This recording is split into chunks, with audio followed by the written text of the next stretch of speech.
Hello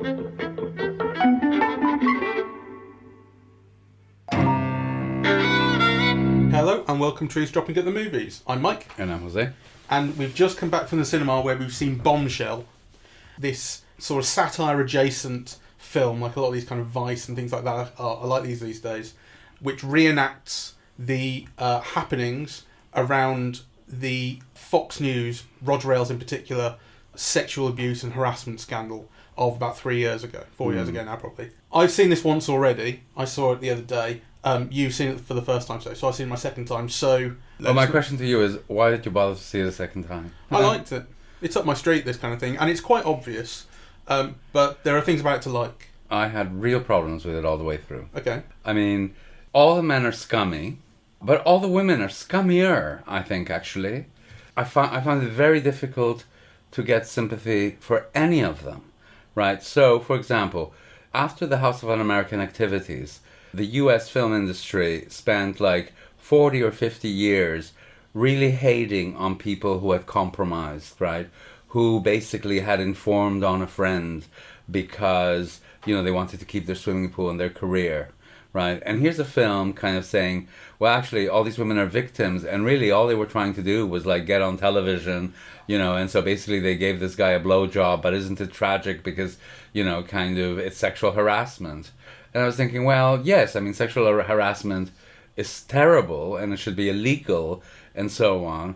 But actually, this thing about, these women who think that it's okay to sell sex for favors is just as immoral. I think what the film tries to put forward is, as opposed to it being something that they thought was okay, it was something that they were forced into and uncomfortable with. Well, but to me, this whole thing about... Pressured into. Well, I mean, then this is equivalent to Elia Kazan. He was pressured into it because if he didn't inform on his friend, he'd lose his swimming pool and his career. But in that case, it's seen you should have been willing to kind of lose your career to your principles.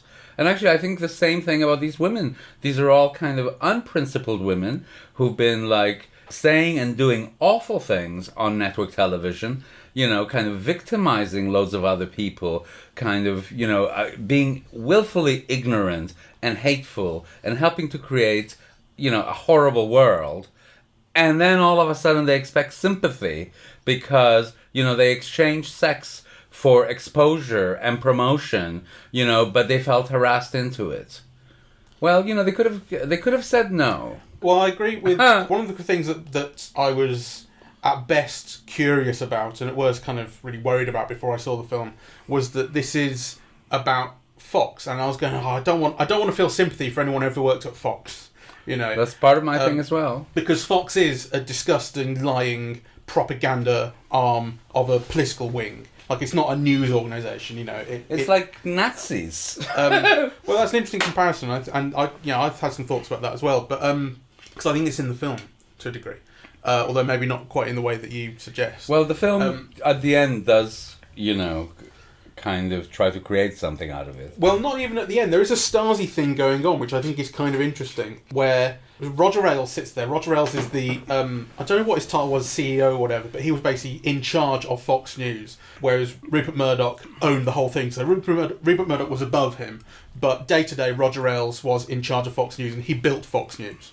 And he sits on the second floor in an office where he has monitors that constantly show what's on TV, obviously, but also security cameras around the building. And it's never really it was focused on once when you see James Murdoch smoking and he makes a comment about him. But it's just kind of there in the background. And every now and again the film will show you a security camera feed or an image of a security camera that's just overlooking what's going on. And there is this feeling of Big Brother in the film. Throughout, and actually it's said explicitly. You can't make a phone call that won't be monitored. Actually, your employer has the right to tape your phone call. Yeah, contractually. Yeah, so, you can't call a helpline because that helpline will go directly to the boss, basically. It's done through the building design as well, which I think is interesting. I have no idea how true this is. It might be an image for the film. But when you get to Roger Ailes' office, you go through a door and you meet his secretary, and then she buzzes you through. She has like a remote control for these kind of jail cell doors that lead through, and they block off what's going on. So you go through these other doors that she opens for you, and then you see Roger Ailes' private elevator that no one else is able to use. and the door into his office. So there's this corridor, and you see this on a security camera a couple of times when girls go into this corridor, like waiting to go in. And it's structural in the building that he can keep all of this secret because girls can come in and out through the private elevator if they have to, without anybody seeing. So that's built into it as well. And then when the shit hits the fan about halfway through the film, Gretchen Carlson, who's one of the anchors on Fox, is fired, and she sues Roger Ailes personally, as opposed to the company Fox. She sues Roger Ailes for sexual harassment. Everything starts kicking off, and there's a culture of informants going on inside Fox. So Janine Pirro in particular, who is these days one of the kind of key anchors on Fox, she speaks directly to Trump. She's awful. I hate her. She is like totally behind Roger Ailes, and she's talking to all the other girls, saying, you know, we need you on board. And there's one conversation in particular which I thought was great, where Megyn Kelly, played by Charlize Theron, hasn't been saying anything. She has been sexually harassed, and she's not said anything yet. She's kind of waiting to see how the chips fall, I suppose. And Janine Pirro approaches her and has this conversation of, your silence has been noticed, she says. Yes. That's the line. And it really is a kind of, it's a Stasi type, sort of informing on your compatriots kind of conversation. So this culture of who knows what secrets are they going to keep, who's going to say what, who's going to back up the people in charge. Like, power in this building is everywhere. It's in the people, and it's in the design, and it's in... But my view is, or the huge difference is, that it's only in that building. You know, these people, you don't have to work on television to survive. You know, you don't really have to do any of this. I mean, you're only doing it if you really want to exchange sex for favors. Which, you know, frankly, I don't have a problem with that, even. You know, but I think if you're going to do it, then don't whine about it afterwards, you know? If that's the moral choice that you make, that you're willing to sleep with the boss to get ahead, then actually it is a choice. You know, you're not on the street, you're not kind of, you know, out of a career. These are moral decisions that you've made. And actually I think it's in keeping with all of the Fox people that they made those decisions. That's what they chose to do. You know, so this is where any comparisons to things like the Nazis or whatever, I mean, they weren't coerced into it. You know, there wasn't a concentration camp that would follow, right? There was just the front of the building. They could go and try and get another job. It might take them longer, you know, to get a career in television. It might be a career in television elsewhere, right? I'm not condoning the sexual harassment. The sexual harassment was really terrible. But I find it very hard to be, you know, sympathetic to these women who made that choice. And it's a choice. Do you think there's no defence on the basis of, youth for one thing? You know, the Margot Robbie character, who's not a real person, she's a composite of a number of different people. She's the one who is kind of our way into looking at how this starts, and she is young and ambitious, but she doesn't go into you know, Roger Ailes' office knowing that this is what's going to happen, or even with the idea that this is what's going to happen. She goes in wanting to prove herself, and it's something that happens quite quickly, that scene with the heavy breathing. She returns. Do a spin. She returns. The thing is proposed, right? Because, you know, he likes women in short dresses because he likes to see legs, and legs are good for viewers, and you know, and it's all about the legs. And so what we see with the Margot Robbie character, she goes in and she shows the legs, and she's made super uncomfortable because he wants her to go higher and higher and higher, right? But then we're also told that there's a proposal made. And then she returns. She fulfills it. She chooses to give him a blowjob just to advance her career. I mean, she could have walked out the door the way she does at the end of the film. Yeah. You know, so I just find it very difficult to be sympathetic with these women. I did have a problem with her character, and that again goes back to, I suppose, to this thing of, for me, the film should approach the idea that Fox News in particular is a really toxic organisation that's been putting out poison into the world for a long time. Yeah. So what you see of Megyn Kelly and Gretchen Carlson is played by Nicole Kidman. They are the two kind of main real anchors that are portrayed in here, as opposed to the, as I say, invented Margot Robbie character, Kayla, I think. What you see of Kelly and Carlson is, on air this is sort of feminist resistance that they offer, although there is a kind of through line with Megyn Kelly's character that people say, oh, what, are you a feminist or something? She goes, no, I'm not a feminist. Yeah. You know, this kind of goes through. But what you see of them on air is Megyn Kelly starts off the story by attacking Trump, basically, and asking him questions at a debate pre-election, in 2016 or 2015 about what he said about women, derogatory things he said about women. This started off a year's worth of abuse towards her on Twitter and things like that, and hate mail and threats and stuff. And what you see of Gretchen Carlson is her doing this makeup-free day. You know, we take off all our makeup and go on TV and make a statement that way and this sort of thing. Doing the thing about gun control. I think we should have gun control. 89% of our viewers don't. So the very few things that you see of them broadcasting is of them not towing the party line. And it's just complete bullshit. Like, they did tow the party line the whole time and they were some of the worst people on it. So I have a real problem with that because the film, rather than addressing the conflict between these women, whether you agree with how they got into this position or not, eventually doing the right thing and standing up and making a statement, the conflict between that and what they were putting out on Fox News for years and years, it just doesn't address that at all. Actually, what it does is it puts in this lesbian character played by Kate McKinnon, who, again, I think has to be invented because she's such a function. So she works for Bill O'Reilly's team, and she turns out is gay and a Democrat, and she's like a closet Democrat, this is the thing. But she works there because it was the only place that would offer her a job, and now she can't move anywhere else because no one else will offer a job now that she's worked at Fox. And it's such a functional kind of, we do this because we have to get by, and I think it's a very we're only following orders and this sort of thing. I really hated that simplicity and just separating all that out. He needed to, I think, to address them both together, those two sides, also and make a more complex statement. I do get that this is a film about women and about sexual harassment, but I also would have liked to have at least had more of an insight into the things that some of the men at least had to sell out on to be in the positions that they are, because you get the feeling that, you know, everybody in one of these Murdoch organizations is morally compromised, right? It's not just the women who've done things to get ahead, right? Like, I'm sure, yeah.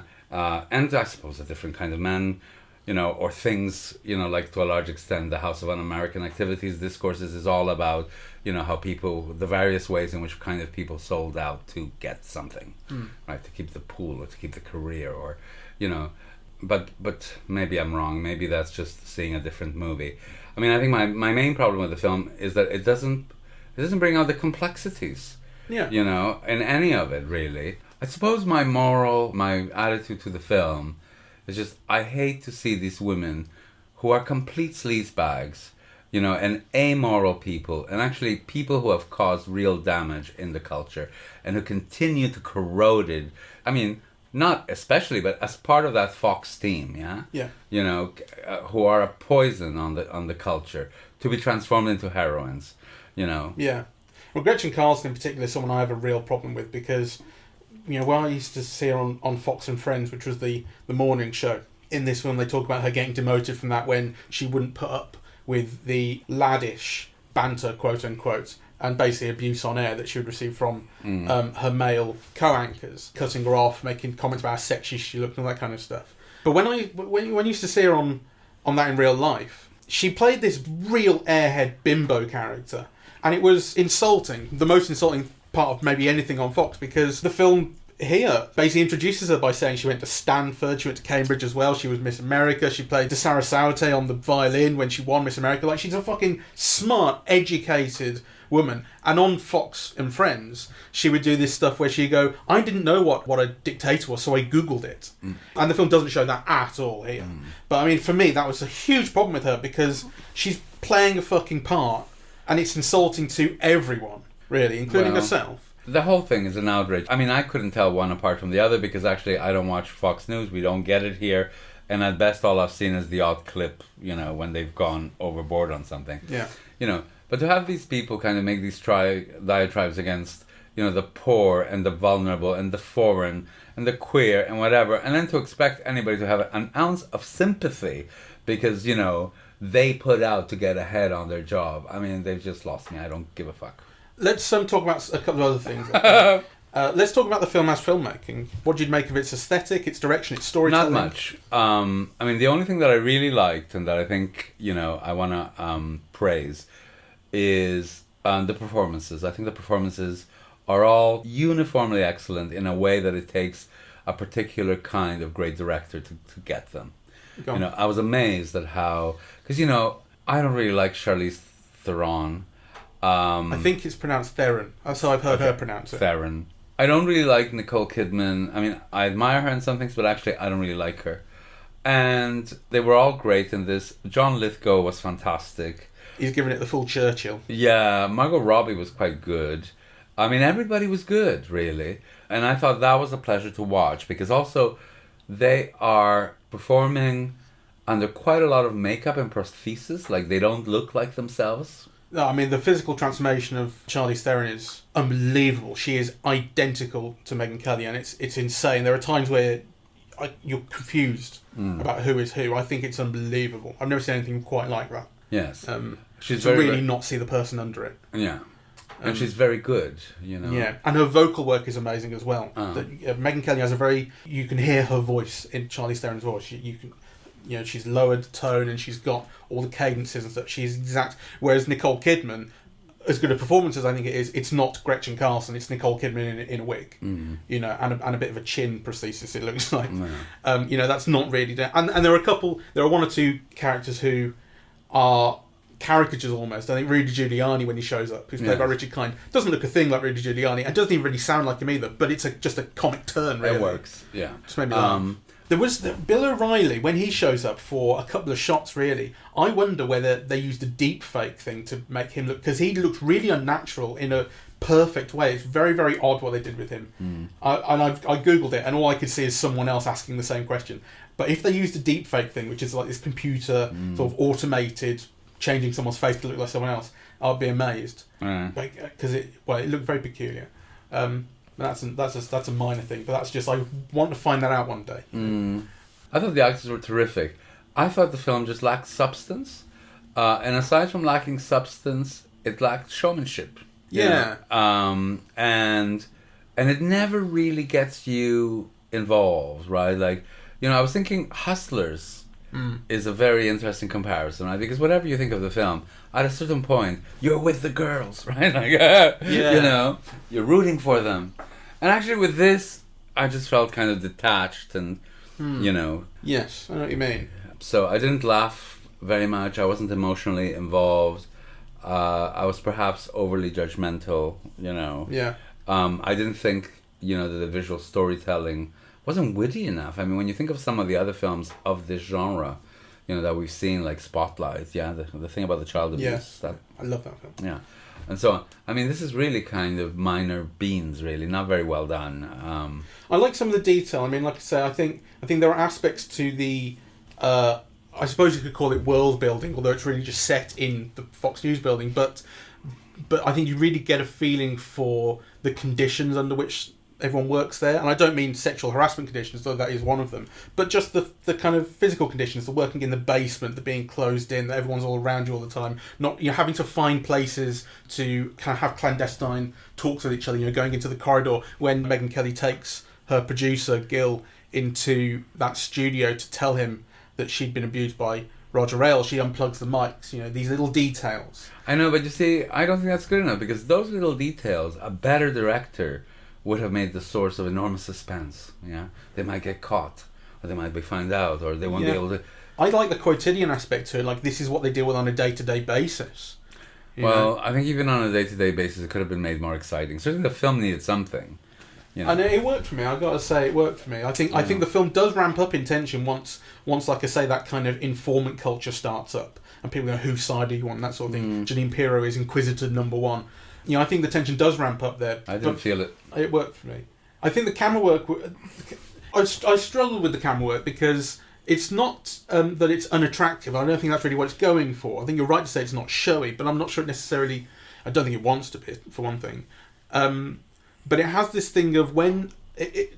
generally speaking, it's a slightly shaky handheld camera, but not distractingly so. It's just that kind of snatching... It's not an interesting shot. Sort of behind-the-scenes look at things type thing. It wants you to feel like you're inside the machinery. And then when conversations become sort of clandestine, one-on-one, whether it's characters who are discussing sexual harassment and kind of what they're going to do about it, kind of without the powers that be listening in, or whether it is sexual harassment actually taking place and you're watching that, the camera goes into this slightly shakier, much more zoomed in mode that is kind of trying to be evocative of documentary, I suppose, and it has these crash zooms, and I kind of liked it. It worked for me, but one thing I really don't like is the crash zooms, because it's something that you get in American TV in particular. When you look at something like The Office in America or Parks and Recreation, those types of shows, they have this thing of always whip panning onto whoever's talking and always doing a little crash zoom and zoom in and zoom out as the camera operator, quote unquote, tries to sort of get the shot right. And it's this thing of basically you're injecting visual energy into something that you haven't really put the work in creating energy for, which I kind of dislike. And there's an element of that here. It's not always going that fast. It's maybe not a crash zoom, but something's always zooming and reframing in a way that I think is cheating to get energy into the scene somehow. It looked and felt cheap. Yeah. The director, what is his name? Jay Roach. Jay Roach, right. We were talking recently when we talked about Jojo Rabbit about why is no one taking on Trump in satire, the way that filmmakers took on Hitler in Hitler times, Charlie Chaplin and Lubitsch. And this is why I used the phrase satire-adjacent earlier, because this is not a satire. No, it's not. But it does... Too bad. But it does occur to me there is something going on, because when you look at Jay Roach, he's someone who made his name in comedy, Austin Powers in particular. I think he did Meet the Parents as well. And now he's moved into this, as I say, satire-adjacent sort of drama. Adam McKay's done the same thing. In fact, he was really the first to make a name doing it, because he started off again in comedy doing Anchorman. I think McKay's much better, though. And he did The Big Short, Vice. Yes. And I think this is co-written, or this is written by one of the co-writers of The Big Short. Well, both Vice and The Big Short are, worlds superior to this one. And the other one I would say is Todd Phillips, who made Joker, which is not in the same... It's not telling a true life story. It's fiction. But again, he's someone who moved from comedy with The Hangover and Road Trip into a kind of socio-political, satire-adjacent drama. And so I wonder whether... these are people who would... or should maybe be making satires that we kind of want to see about modern day America, modern Trump's America. But rather than that, maybe the change in attitude towards making something that is more serious. It could be self-aggrandizing. To make something more serious is to be taken more seriously, and that's what they want. But maybe it's that they also kind of share this idea that I kind of have, which is that to take something seriously, joking about it could actually be dangerous because it could lighten it. I don't know. I think in this instance, if it had been a proper satire rather than satire adjacent, you might have understood the woman's plight better. Because it's sad and it's funny and it's also kind of, they made a bad bargain. Yeah, but they made a conscious bargain. It wasn't, they weren't jumped on behind the fence. Yeah. Right? Kind of, or at least the way that the film says to you is, this is the deal. They could say no. So I think if they had made it a satire, because there's a real plight here. I don't want to minimize that it is a plight. Nobody, should be forced to kind of make those decisions, right? But then again, you can walk away from it. You don't need to kind of, be in a building where those are the choices that you're given. Like, you could leave the building. There's a whole other world out there. Yeah. So do you think the film is trying to make the point more widely, though, and using this as an example of wider workplace harassment, that maybe not every company demands sex for positions, sex for favours, but workplace harassment for women is a reality pretty much everywhere. It is. And the film wants to kind of portray and that. This is why I think the film is so bad, really, because, the choices are much more subtle in terms of what you hear about kind of workplace harassment. It's more insidious and subtle and pernicious, right? I mean, the way that it's presented in this film, it's like, such a clear bargain. That's one thing, I think probably what I meant when I said at the start, it's quite an obvious film. It shows it very obviously, even when there is a more subtle aspect to it. I think it's interesting that almost all of the harassment that you see is basically verbal. It's comments about someone's appearance, you've got a nice dress, all the stuff they said to Gretchen Carlson on the sofa on Fox and Friends about how sexy she looks. It becomes instructions when it gets into Roger Ailes' office. Mm-hmm. That scene where he makes her do the twirl and lift up her skirt, he doesn't move at all. He's completely in charge of the scene and in charge of her, but he doesn't shift from that chair. He doesn't have to. And it's just, and he doesn't, all he does is breathe heavily. I mean, it's revolting. And you can see why everyone calls him Jabba the Hutt. And then moves on to threats at some point when you see the flashback to when Megyn Kelly was first harassed by Roger Ailes, and he says, "When's your contract up?" This is a veiled threat. But there are basically 2 times it gets physical. One of them is very light, which is where Bill Shine, one of the execs at Fox, meets Kayla, the Margot Robbie character, and touches her on the knee.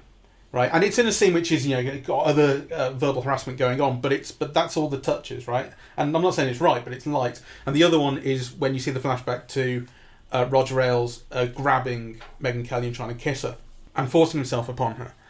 So actually, I'm not saying like it should be more graphic. I mean, I think it's actually a positive in the film that what it's really generating is a culture of sexual harassment that is not physical. Although the film is making it very clear, it is showing how clear it is that it is, like I say, quotidian. It doesn't have to be physical abuse. No, it doesn't. But it is day-to-day verbal abuse. Or, true. Or mental, almost. Yes. I mean, even the culture at Fox of you have to wear skirts. We haven't even fitted her for pants, they say at one point. I know. You can't wear pants if it's not been cleared by the second floor. Like, that is a part of it, right? It's the culture of the whole place. That should be illegal, really. Yeah. And so I suppose in setting the film in the Fox News building, like, Fox News is an especially sexist place, I suppose, and maybe that has a satirical element to it, or could have a satirical element to it, because it is so exaggerated there, that it's so demanded. You must look like this on air. You're only on air because we can see your legs. We must show the wide shot where we can see your legs. Why did I hire her? The film didn't even show, like, the women feeling demeaned by that, or being soul-searching. I mean, like you said, all these, super intelligent women with careers, kind of, did they not have moral problems or ethical problems, about wearing those skirts and all looking the same and identical, and so clearly a cog in the machine? I mean, the film shows you no moral struggles over any of those issues at all. No, that's true. So no, that's a really good point, actually. And I come to think of it, it's like it's basically when it was happening, whatever you felt just stayed inside, and the film doesn't even really show it. And then once it starts to come out, then it's like it was wrong. Everyone agrees, and it's just whether you're going to say something or not. Yes. Yeah. It's not about what kind of deal you made or anything like that, or whether you. Well, it's not so much the deal you made, because obviously it is wrong to be put in that position of even having to make those choices, but no one questions whether they might have been a bad person in even accepting that, even in a way that suggests that it's just kind of unwarranted guilt. Like, no one even gets to feel unwarranted guilt. They just don't get to feel any guilt at all. That would be more psychologically complex and probably truer to life. I mean, the bit where the girl has the drink with the guy in the bar, it's a flashback to a long ago sexual abuse allegation that the girl ended up getting fired for. And you hear her in a monologue saying, oh fuck, this is where it's going, and just pretend to be confused. That has elements of that, trying to figure out how to play the situation. And of course, what happens to her is she loses her job immediately and is a pariah. And Fox News is able to prove to everyone that you don't fuck with Fox News. Yes. I think what I took out of it is the strength of Fox News as a power. It does kind of show you how horrible and abusive it is, how it's paranoid and full of lies and so on. But then you know that just by watching the program. Well, you should.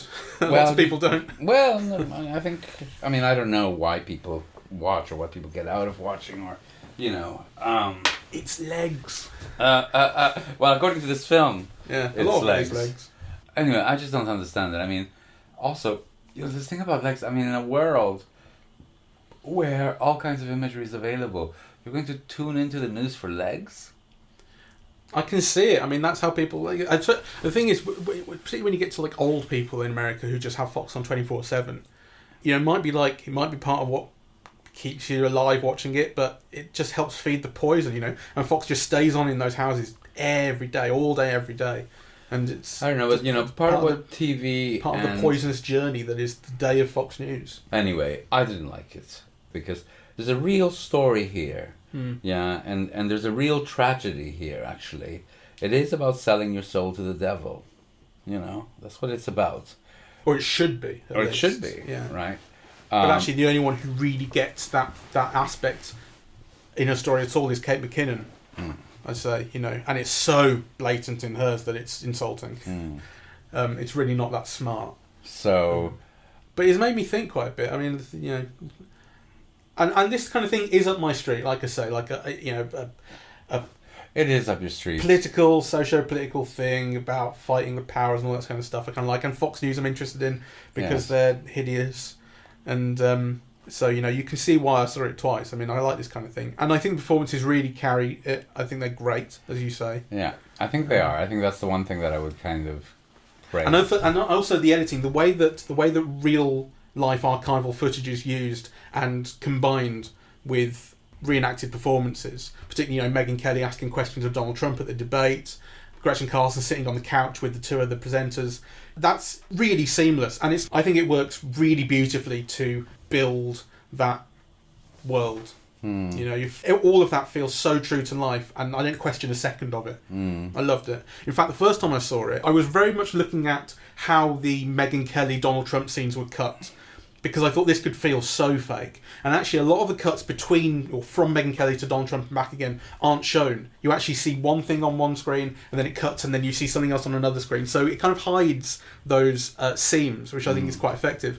On the other hand, when Gretchen Carlson is with the lawyers, and she shows them that montage of her being abused on the couch on TV, they have just sat her down in between the two anchors with real life footage and put it in. And I didn't question that for a second the first time. The second time I thought, oh yeah, that's what they've done. So I thought that was really, really effective and very, very, very well accomplished. I think that effects work. It's full of it really, and it's good, and it's there. Okay, good. So I quite liked it, but that's what I do. Well, I didn't like it. I mean, I didn't hate it, but I just felt uninvolved really, and I do feel maybe I'm I have this whole thing at the moment about principles and people living by their principles, and the thing is, it's not meant to be easy, right? To be a principled person is not easy. It has a cost, and somehow films like this kind of make it seem that every time you don't get what you want, it's an issue, right? And I think how to lead one's life, what kind of moral decisions that you make, how they have repercussions kind of later on. Those are all issues. And I think a better film would have shown somebody selling their soul to the devil, and then kind of the various repercussions, or, to the system, or whatever you want to call it if you're not religious. And then kind of the various ways that it corrodes your life. I mean, whereas this, to me, doesn't make sense. It's somebody who has sold their soul to the devil and then says, oh, but I'm in hell. Like, surprise, shock, right? Like, like you think, this is like so stupid. Yeah. So I je m'en fous. It means I don't give a fuck. Is that French, is it? I think it's more I don't care rather than I don't give a fuck. But somewhere in between is the way that I feel about this film. I don't care, said Pierre. I'm from France. All right, let's say goodbye. Yes, goodbye.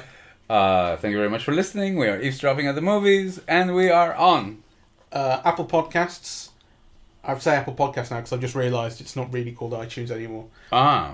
I know, for a long time, Apple Podcasts, Spotify, SoundCloud and YouTube to listen to us and subscribe. On social media, we're on Facebook and Twitter, Eavesdropping at the Movies, at Eavesdrop Movies.